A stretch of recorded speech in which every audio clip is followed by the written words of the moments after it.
Money Pit is presented by RoofMax. Now, here are Tom and Leslie. Coast to coast and floorboards to shingles, this is the Money Pit Home Improvement Show. I'm Tom Kreitler. And I'm Leslie Segretti.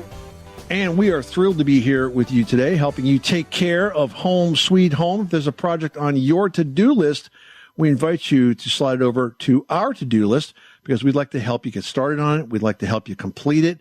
If you run into a project that's a problem, we'll talk you through it. But you got to help yourself first by reaching out to us with your questions. A couple of ways to do that.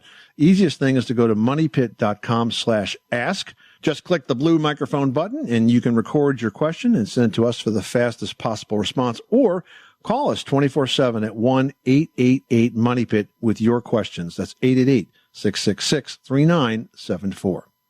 Coming up on today's program, natural stone countertops. We're going to talk about them because they are a very popular choice for kitchens, but they're also very high maintenance. So a lot of folks wonder, is the beauty and durability of those tops worth the hassle? We're going to highlight the pros and the cons and the easiest way to keep them clean. And also ahead, there's one maintenance task that you should be doing, but it often gets overlooked, but it's crucial for the health and efficiency of both you and your home. And we're talking about cleaning your home's filters. We're going to share the top 5 most important filters that you need to check. And summer is a season when roofs can get really dried out and start to crack. And when that happens, leaks will not be too far behind. That's why now is the perfect time for a roof inspection. We'll tell you what that should include in just a bit. But first, do you feel like you're in a constant game of tug of war with your house and maybe your house is winning? Well, we're here to help you take back the lead. From advice to answers to hot new products, we're your one-stop shopping for all things DIY. That's right. From fixing leaks to sprucing up your space, we are here to help you every step of the way. So let's do that right now. Give us a call at 1-888-MONEYPIT or go to moneypit.com/ask. Let's get to it. Leslie, who's first? Heading over to Alaska, Anchorage, in fact, where we've got Tommy on the line who's got an issue with cold water. I imagine you don't normally have issues with cold things since you live there. What's going on? Not typically. We own a duplex. We've got about 6 to 7 total faucets in the whole unit, and we only have one specific faucet that's causing cold water to have super, super low pressure. And that's just in our kitchen in the main house. Okay. And we do live on a well. We do have pretty clean water. The pressure's good with the rest of the faucets? It is, okay. Yep. Have you taken the aerator out of the kitchen sink faucet? I did. Probably about 3 months ago, we actually replaced the whole faucet itself. Usually when that happens, the aerator has the smallest amount of smudge that gets in there, from the pipes, dirt, little chunks of metal that fell off a well from the pipe seams, that sort of thing. Can do a really good job at blocking water flow. But if you've taken that aerator out and you can run the faucet and you still get poor flow, we have to look somewhere else. So that sounds like what's going on. Is that correct? Right. The lines that run from the main house, and then it goes into those flexible, kind of braided. Yeah, PEX. Mm-hmm. So where it connects into there is a screen that I was wondering if I should take apart and kind of take a look in that, because that one is isolated definitely to just the cold water side. Any place you have a screen, you want to make sure it's clear. Okay. Now, the other thing that could be causing this is a valve. I mean, if the valve is not fully opened, I've seen valves go bad. In fact, I had one in a dishwasher that was really giving me a hard time because I couldn't figure out why the dishwasher wasn't working. I was getting all kinds of error message, and I did not expect that even though I had the faucet fully open, I wasn't getting any flow. So the valve actually broke down internally. So, I mean, it could be a valve, and those are other things that you can check. But I would definitely start with the faucet aerator and that screen you mentioned and go from there. All right. Well, that sounds great. It's a good place to start then. Okay. Well, good luck with that project. Thank you so much. I appreciate the call. You got it. Barbara in South Dakota is on the line and having a problem with a renovated bathroom at her money pit. What's going on? We had our bathroom remodeled about 3 years ago, and maybe 6 months after, we noticed that the tiles were kind of shifting a little bit when we'd walk in the most prominent places, and then pretty soon the grout started coming out, and I was wondering, do we have to replace all of our tiles, or is there something we can put in there that would move with the grout or with the tiles? It's a heated floor. How is it heated, Barbara? Hydronic heat? Is it hot water heat under the floor, or is it electric heat? What kind of heat is it? It's electric heat. No, I'm really sorry to hear that. You know, I mean, this was a mistake that was made in the installation. Where that mistake was made, it's hard for us to tell. But there's no way that those tiles should be loosening up. And unfortunately, there's no really easy fix for this. The reason the grout is breaking up is because the tiles are loose. And as the tile loosens, the grout doesn't really have any structural integrity. Right, but isn't that the result of an uneven subfloor? Not always. And even if it was an uneven subfloor, Leslie, if these were installed right, there would be enough adhesive or base under them to stop them from wiggling. I think it's the base underneath that's not right. Yeah, so I guess you have two options, Barbara, one of which is for you to go ahead and do what you may already be doing, which is repairing them as you go. If you find that you have a loose tile, if it's loose enough to come up, you're just simply going to add some additional floor adhesive and press it back down again. Or you have to remove the whole floor and replace them. But of course, that's a big job because you can't really save the heating coils that are underneath. You'll probably end up having to replace those as well. It's really hard when you have a bad tile job, especially one that's over heating coils like that, to do anything short of replace it. It does not lend itself well to repair. All right. Thank you so much. All right. Sorry. I wish we had better news, Barbara, but thanks so much for calling us at 888-MONEY PIT. And that's why we call the show The Money Pit. Hey, guys, did you know Americans take in about 20,000 breaths a day and spend an average of 90% of their time indoors? Well, they do. And in fact, according to the EPA, the level of indoor air pollutants can be 2 to 5 times higher than outdoor air. Plus, this time of year, we've also got to deal with all of those allergens. I can't tell you how many times I go outside to find my car covered with pollen. Oh, no, your car's not yellow. That's why we are so proud to partner with Air Doctor, an air purifier that filters out dangerous contaminants like pollen, pet dander, dust mites, and mold. Their Ultra HEPA filter has been independently tested to remove 99.99% of tested allergens, including bacteria and viruses. Yep, and it really, really works. I actually gave an Air Doctor unit to my daughter. She had just moved into a high-rise building, and her apartment was a little stuffy and had some remnants of the old tenants in there in terms of the odor she was smelling. And so we set up Air Doctor, and a day later, you couldn't detect an odor in that house except for the fresh air. So it really, really works well. And Air Doctor also comes with a 30-day money-back guarantee. So if you don't love it, just send it back for a refund minus shipping. And they're offering a special discount to Money Pit listeners, and it's a big one. That's right. Just head over to airdoctorpro.com and use promo code MONEYPIT, and you'll receive up to $300 off air purifiers. Exclusive to Money Pit listeners, you're also going to receive a free 3-year warranty on any unit, which is an additional $84 value. Lock this special offer by going to airdoctorpro.com. That's AIRDOCTORPRO.com and use promo code MONEYPIT. Hey, you want to make our day? Well, go ahead and leave us a 5-star review on Apple Podcasts, and we'll be jumping for joy. Plus, you guys, your feedback helps us make the show even better for you. Just go to moneypit.com/review. Let's talk to Paul in Illinois, who's dealing with an old home with some roofing issues. Tell us what's happening. Slate roof, having a hard time. Gutters, they're backing up. The roof's 30 foot tall, so I'm having a hard time getting up there and cleaning them myself. Yeah. And this time it's hard to get anybody out here to do it. So, what kind of gutters do you have? These are the box gutters that are built into the house from the slate roof. Okay, so basically the roof is sort of flat at the front edge and has a trough built into it where the water's supposed to collect and then run down towards the downspout? Yes, and I have like probably a 3-foot soffit underneath it, like a big overhang.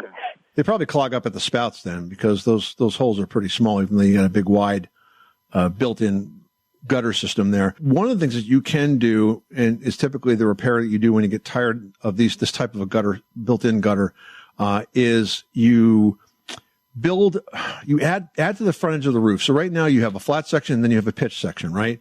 So generally what a roofer will do is they'll build the pitch section over the flat box gutter and then put a traditional gutter on the outside of that. And in doing so, you're avoiding the whole box gutter because the other problem, you're concerned about backups and having to get up there and clean it. But usually those built-in gutters will wear out pretty quickly compared to what a metal gutter would last. And when that happens, you end up doing a lot of patching and you get leaks through the gutters and so on. So to avoid that, and I actually did this to my 1886 house, We used to have a Yankee gutter like that built into the roof edge on the long sides of the house. And basically we just put we built up the roof there from the front edge of that fascia all the way up at maybe a 15, 20 degree angle and up underneath. In our case, it was asphalt shingles. In your case, it's slate. So it's a little more complicated, but you're kind of avoiding the problem that way.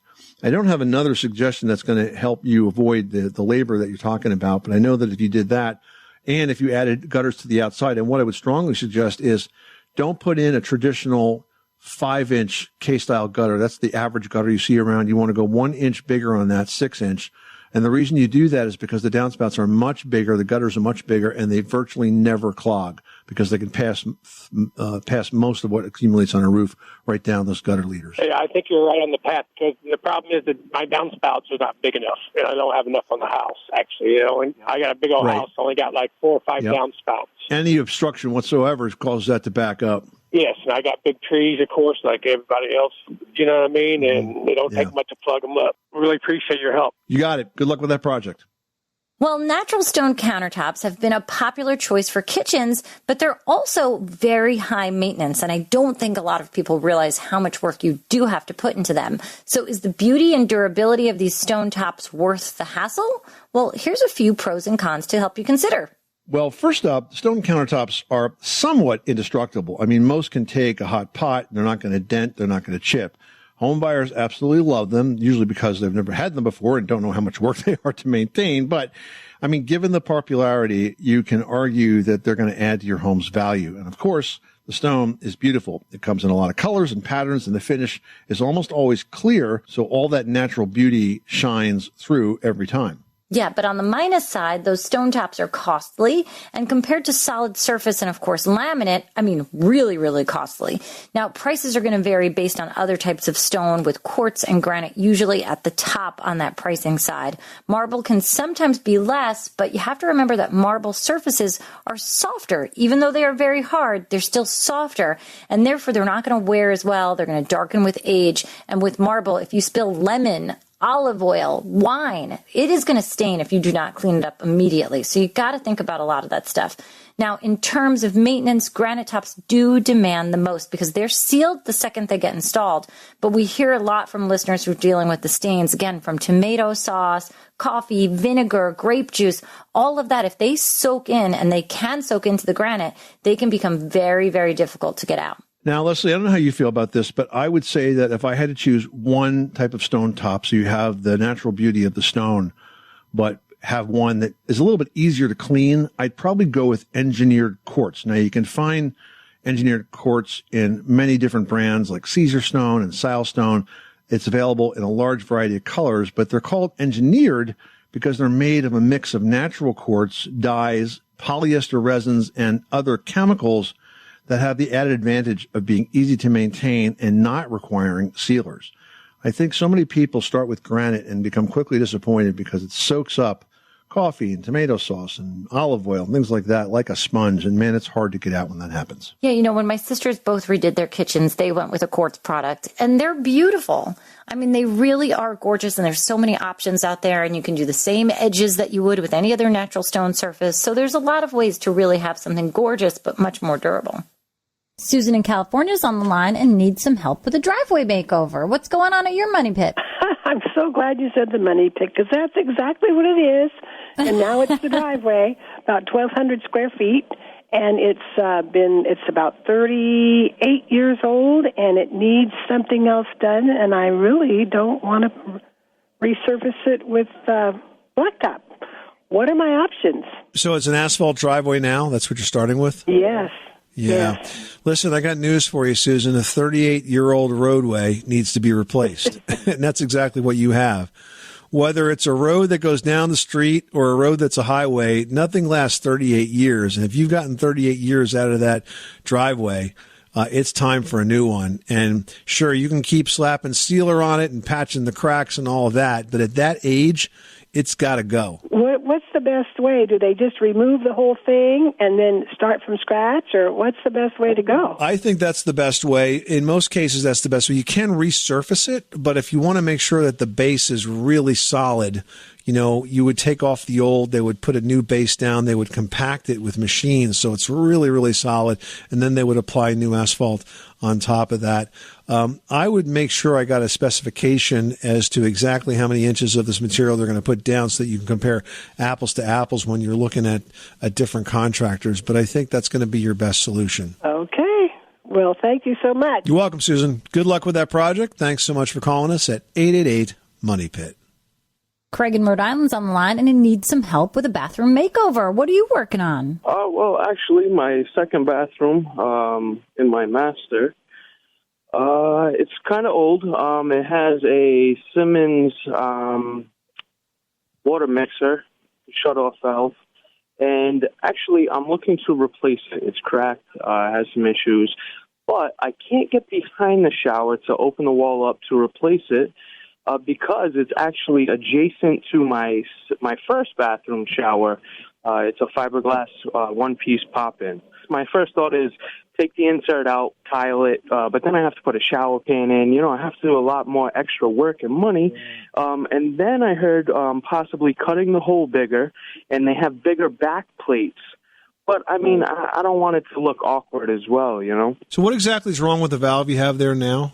Well, see, I don't think the mixing valve, I don't think there's anything wrong with that. But the plate, the shutoff valve, it's cracked. I also have well water. I know it's been taking a toll on the pipes. The home's 20 years old. I'm pretty sure it's original to the home as well. I've only owned it for about coming up on 2 years now. And So you basically are telling me that it's a cosmetic piece? It is. It is, but I'm redoing the bathroom, and I want to update the fixtures. So, and like I said, it's kind of your typical apartment, Simmons, very like a chrome, the kind of cheap chrome finish. Well, look, you have the most impossible scenario because you have back-to-back plumbing walls, and typically, design bathrooms so that like one side of the wall is like a closet, where you could go and tear out the back wall and then you could get to the valves. But in your case, you're damned if you do and you're damned if you don't, because you either have to take apart the fiberglass shower or you got to take apart the shower that's basically getting you started here. And I don't really have a good solution for you. I mean, I was asking you about the existing valves because I was wondering if maybe sometimes plumbers can rebuild all the working parts of that from the action side, from the inside, and maybe pick up some additional, faucets that will look like they'll work in there. I mean, I wouldn't go to the tear out without at least exploring that. I mean, I for example, recently had a new shower valve that had to really be replaced, and it turned out that the valves were plastic inside. Some of the valve components were plastic, the seats, and we tore them out and we replaced them with brass. And we were able to find those at a plumbing supply store. And so I didn't have to actually replace the faucet. My next step is I'm going to go to a plumbing supply and see if they just have a updated kind of updated Simmons where I could keep that valve in and everything's kind of good, pieced together as well. Right. I think that's a smart thing. You know what you want to do is take some pictures of that and go talk to a knowledgeable guy behind the counter and figure out what your options are. Yeah, that's my next step. And if not, I guess I'll be tiling a new shower. Yeah, I mean, if you can figure out a way to make it passable, I think you should do that because you know what?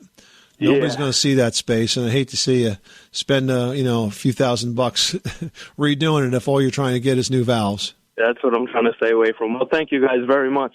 You're welcome. Thanks so much for calling us at 888-MONEY-PIT. Drinking water is important to staying hydrated and healthy, so having a steady supply of safe, clean water is critical.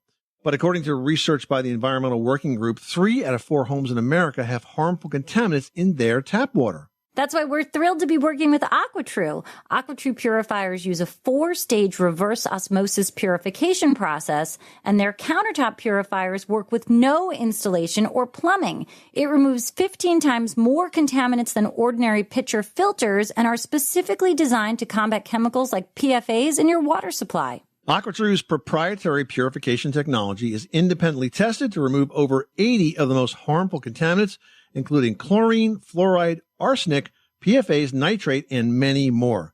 In fact, when I compare AquaTrue with my old water filter, I can definitely taste the difference. AquaTrue saves you money too. Just one set of filters from their classic purifier makes the equivalent of 4,500 bottles of water, and they have water purifiers to fit every type of home. AquaTrue comes with a 30-day money-back guarantee and even makes a great gift. Today, Money Pit listeners can receive 20% off any AquaTrue purifier. Just go to aquatrue.com, that's AQUATRU.com, and enter code MONEYPIT at checkout. That's 20% off any AquaTrue water purifier when you go to aquatrue.com and use promo code MONEYPIT, MONEYPIT. Sherilyn in Delaware is on the line with a leaky pipe in a pool. What's going on? Yes, we have a steel pool built right after World War II. They had a lot of excess steel, and they found a lot of pools to build. And we have, it's somewhere in the pipe, we have a leak. And we're not sure exactly what the material of the pipes is. We think it might be black. This is the pipe that does what? This is the pipe that fills the pool? This is a drain line? What kind of pipe are we talking about? A pipe that either goes to the pool from the pump, returns back to the pool from the pump, or leaves the pool to go to the pump. I don't have a good solution for you for repairing an active pipe like that short of replacing it.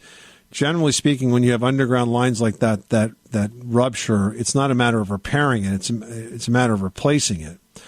And it may be that you can leave the other pipe in place and just basically disable it and then install a new line to do the same thing that the old line was doing. But repairing it is not an option. Right. Unless you can get access to it by basically digging down and exposing it. But it's usually easier to run a new line. All righty. Well, thank you. That's what we thought we'd probably end up having to do. All right, Sherilyn. Good luck with that project. Thanks so much for calling us at 888-MONEY-PIT.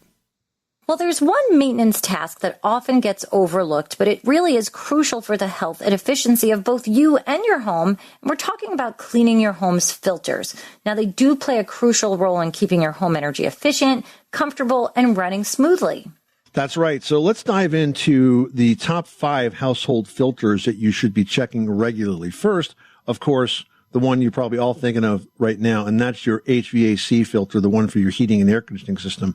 Now, this filter traps dust and pollen and other airborne particles, preventing them from circulating throughout your home. You do need to check it monthly, and you need to replace it as needed to make sure you have proper airflow and good indoor air quality. Next, let's talk about the dryer lint filter. You need to clean this every time you use that dryer to prevent fire hazards and maintain proper airflow. But don't forget to inspect and clean the dryer exhaust vent at least once a year to keep that dryer running efficiently. Now let's add to that list with the refrigerator water filter. If your fridge has a built-in water dispenser or an ice maker, it very likely has a water filter that needs regular replacement. And typically that's about every 3 months. Some refrigerators have a sort of a timer built in that will tell you when it's time to replace it. But it's real important that you do replace that because you don't want to let that get too dirty. It's just going to stop working, and it could get to a point where you have some sort of growth happening inside of it that you just don't want. Yeah, now let's move on to the range hood filter.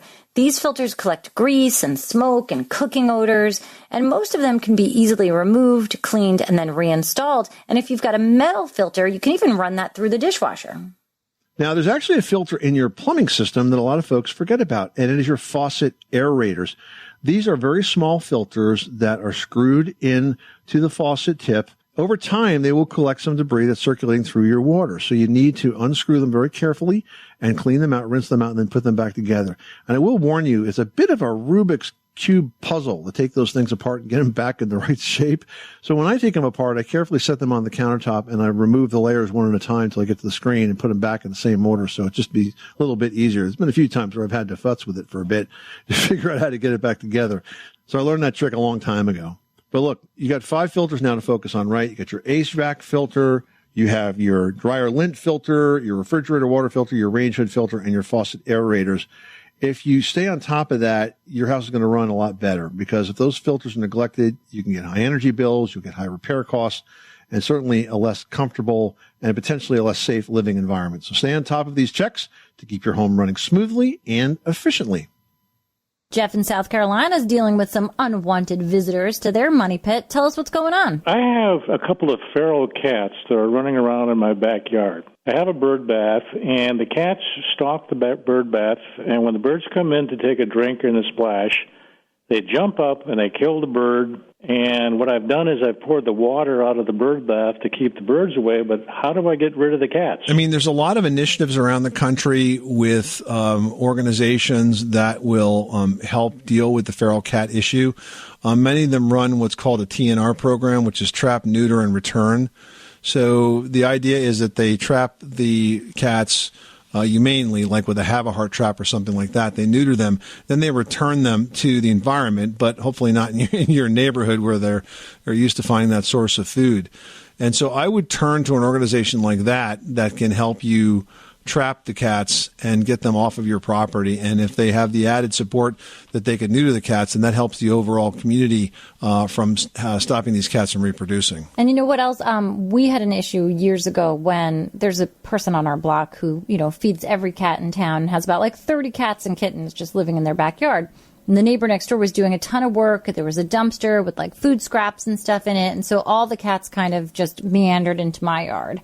And I had called the village because honestly, I didn't mind the cats being there, but they were killing like a possum. And now all of a sudden I had to clean up a dead possum and birds. And, I really don't want to be doing that. So I called the village, and the village referred me to the town. So long story short, I made a bunch of calls to finally get to someone in the county who told me that where I live, feral cats have the same rights as squirrels, which means you can do nothing about them. But if you do find a local cat rescue, they might be willing to come and help you, take the cats, find them, a place to be adopted by.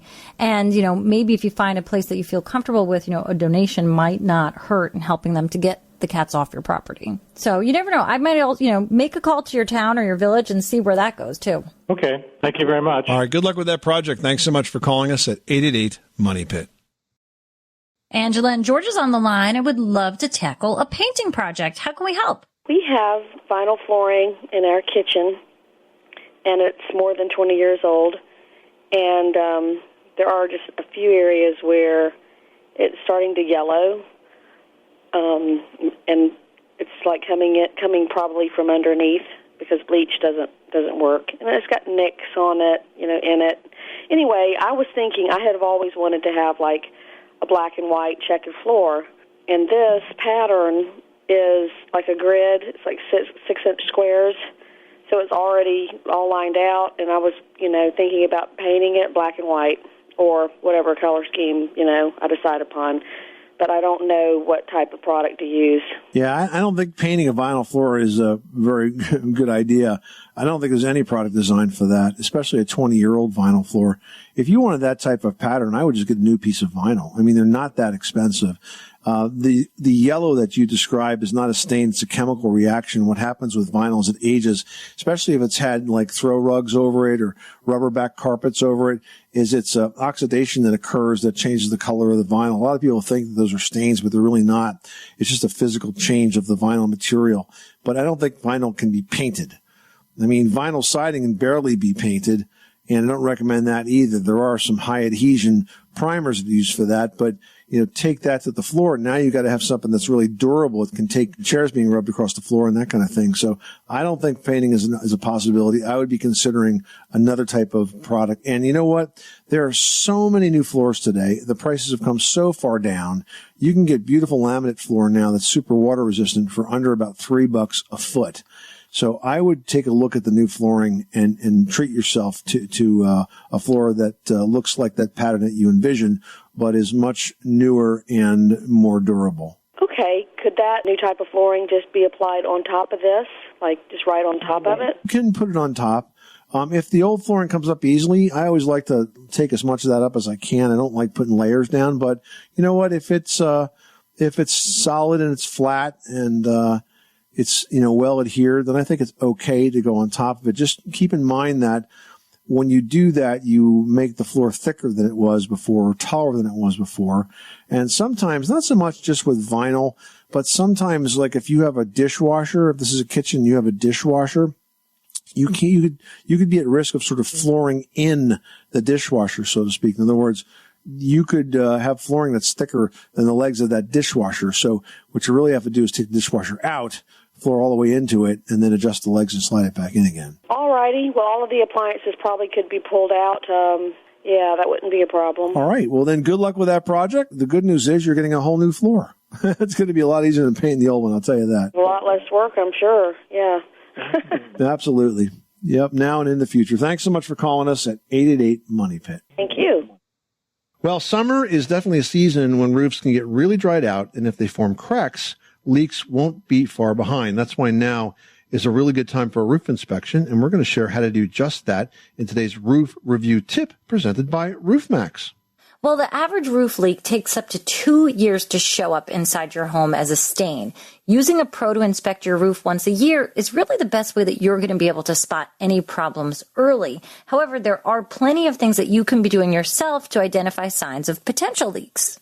Yeah, start inside by checking the ceilings on upper floors for any stains or other signs of leaks. And by the way, you ought to pay special attention to the ceilings above bathrooms and kitchens, because that's where plumbing vents will actually pass up through the house and up through the roof above these rooms, and they often break down, causing leaks.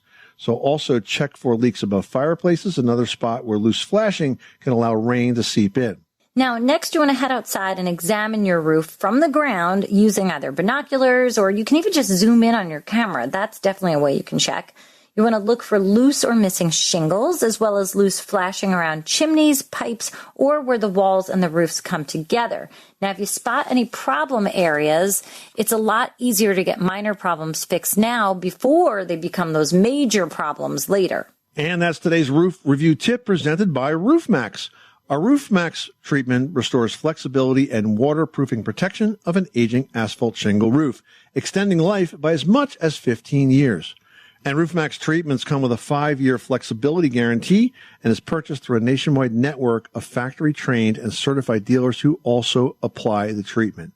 And right now, they're also offering a free roof tune-up that will be completed before applying any RoofMax treatment. It's a $859 value. It's going to cover things like fixing nail pops, fastening loose shingles, sealing cracked shingles, exposed nails, loose flashing, all of that sort of thing. It'll be done for free as part of your RoofMax treatment, an $859 value. So learn more about RoofMax at their website. That's roofmax.com. That's roofmaxx.com. Marlene in South Carolina wrote into Team Money Pit and is asking, I'm seeing mold behind the refrigerator in my 2-year-old house. Marlene says she pulled the refrigerator out and there was mold on the baseboard. It does have an ice maker, but I see no signs of a water leak. Do I need to call a plumber? Probably not. I think what you're seeing is this. You have warm, moist air that's going to be collecting at the bottom of that refrigerator, and that moisture is going to be enough to feed the mold. If you're wondering why is mold forming there, is because mold will grow on dust. And it's also an area where you get a lot of dust that sticks to the bottom of the refrigerator, it sticks to the baseboard. So if you had the dust, which is sort of the mold food, and you had the moisture, that's what's going on there. You don't necessarily need to have a leak to get mold to grow. But what I would do is I'd pull the refrigerator out, I'd spray that area, saturate it with a 50-50 mix of bleach and water, let it sit, then maybe one more spritz of clear water just to take the odor away. And then I think you'll be good to go. Just keep an eye on it. All right, now we've got one here from Ed who says, we have a deck that gets partial sun during the day, and it has a greenish moss covering it. How do we clean that to get rid of the moss and prevent it from coming back? Well, you definitely hit the nail on the head when you talk about partial sun, because if you had more sun, you would have nature's mildewcide there, nature's moss killer, which is sunshine. The more sunshine on a roof, more sunshine on a deck, the less you're going to have that sort of thing happening. There's a couple of products that you could work with that will solve this, though. One is called Spray and Forget. And the way that works is you literally spray it on the mossy greenish areas and you let it sit. And it takes a while, but it will kill that moss. It will kill mildew. It will kill lichen, all of those green growths that look really bad. It will kill them, and then the rain will wash that away. But it's not the kind of thing where you just do it once and it instantly gets brighter might. It's upkeep. Yeah, it's upkeep. You got to do it from time to time. But it does have the ability to sort of stick around. There's a stickiness to it where it's not just every time it rains you have to redo it. You're going to have to do it every few months. But that is the best way to get started with that. It's called Spray and Forget. All right, now we've got one from Vivian in San Diego who says, I purchased my first home in December. It's about 5 years old, and there's cracks around a window in my daughter's bedroom. How can I fix these? But she also says, thank you very much. I love your show. So, yay, thanks, Vivian. Just because you love our show, we'll answer that question. Listen, you get cracks in walls, typically around windows, because it's a weaker part of the wall structure, and usually they'll start at an upper corner and sort of radiate out. Same thing happens with doors.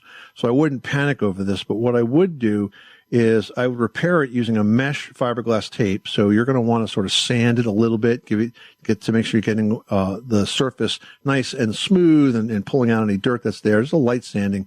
Then I would apply the fiberglass tape, which is like a mesh and sort of sticky.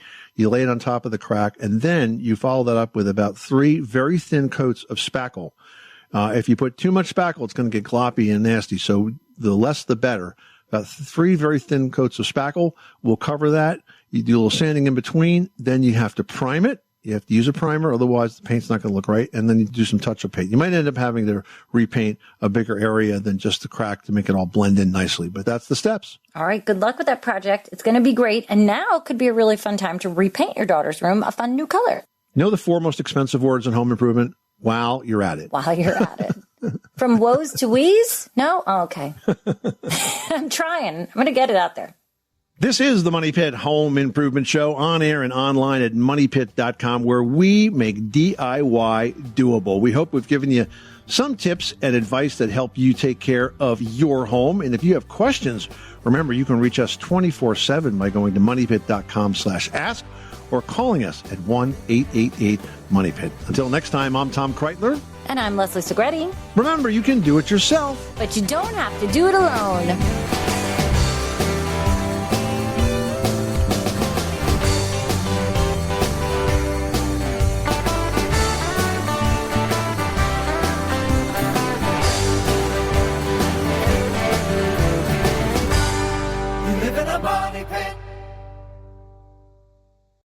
This is the story of the one. As a maintenance engineer, he hears things differently. To the untrained ear, everything on his shop floor might sound fine, but he can hear gears grinding or a belt slipping. So he steps in to fix the problem at hand before it gets out of hand. And he knows Grainger's got the right product he needs to get the job done, which is music to his ears. Call, click Grainger.com, or just stop by. Grainger, for the ones who get it done.